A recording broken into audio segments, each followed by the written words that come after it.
Hi friends, it's Alexis here from CWC, back with another segment of our Preschool Preservers virtual learning videos. And today we're going to do some activities based all around getting to know trees. And you can do them in your backyard, you can do them in the woods, wherever, and they don't take a lot of materials. So we're going to start out, the very first activity is actually called Getting to Know a Tree. And what you would do is, ideally in a setting, a forested setting where there's multiple trees, or even if your yard has multiple trees, we're going to actually go ahead, and this is a partner activity, and I don't have a partner out here, so I'm just going to walk you through the steps.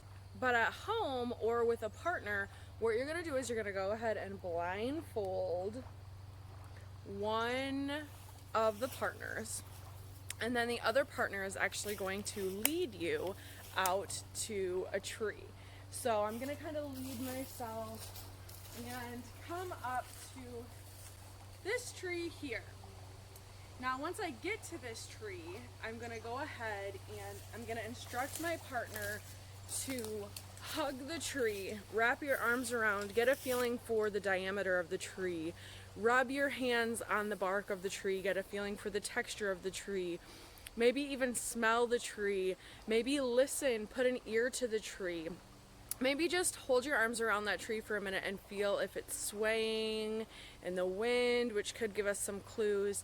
Just absorb as much information as you can about that tree in a short, probably 1 minute time frame as possible.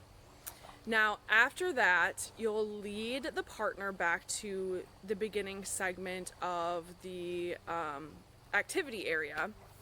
And then from there, you're going to take the blindfold off, and you're going to set the partners free, and on their own now they're going to try to find and identify that same tree.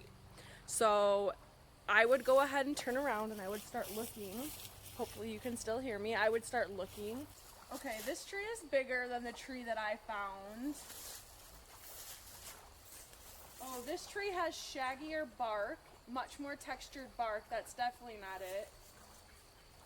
Oh wow, okay, this tree feels the same width, diameter, it feels the same bark, it's got the same slight lean to it.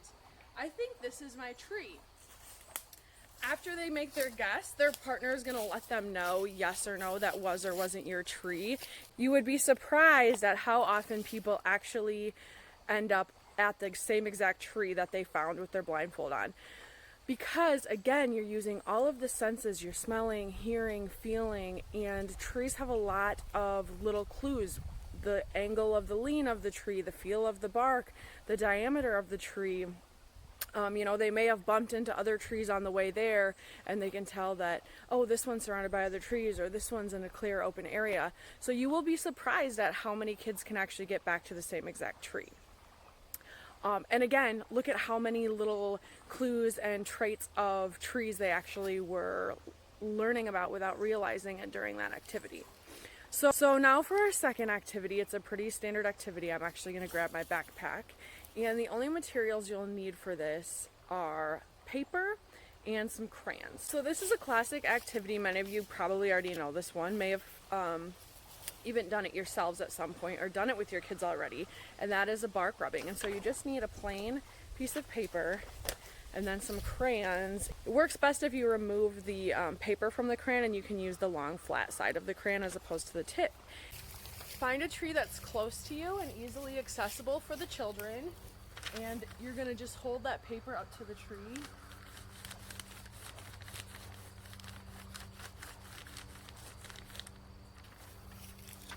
And rub your crayon and go ahead and get a good textured look at that bark. Now you could actually then use another color, find a different tree,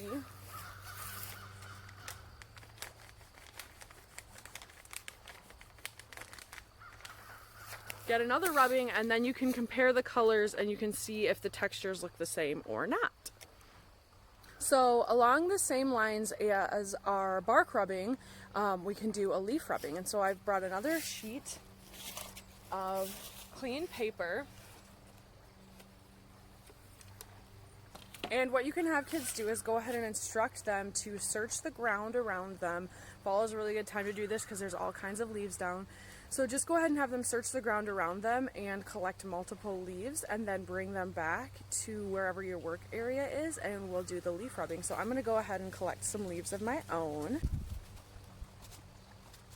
So I've collected some different size, shape, and texture leaves because it's more fun if they're not all the same.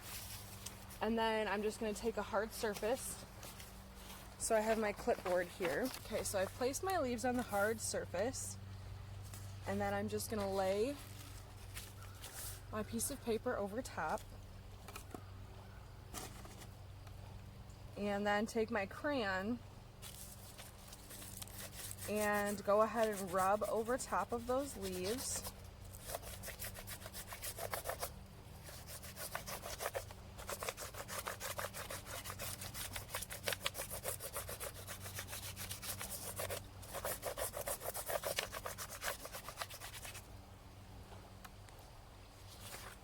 And we've made a beautiful leaf rubbing. Now with older children, you can try and identify those leaf types if you want to, or you can just do it for the art project aspect, and then for, you know, getting them out in the woods to collect the leaves and then taking a look at what their patterns and designs look like. It can be really cool to look at a good rubbing like this and try to talk about patterns or symmetry in nature, and that can lead to some really cool discussions with children. So for our last activity, I actually brought a Ziploc bag out with us, and what I would have the children do at this point is go ahead and collect some different leaves and items off the forest floor to take home with them. And it's something they can look at later, or you can do a project with later at home. You can make a collage, you can do more leaf rubbings, whatever they may want to do. They can just study them, examine them, but this is a little thing where they can take home. It's not harmful to the environment. You know, make sure that wherever you're collecting leaves, that collection of those natural artifacts is allowed, but most places probably aren't going to have an issue with you collecting some leaves. So I'm just going to go and pick some things that look interesting to me.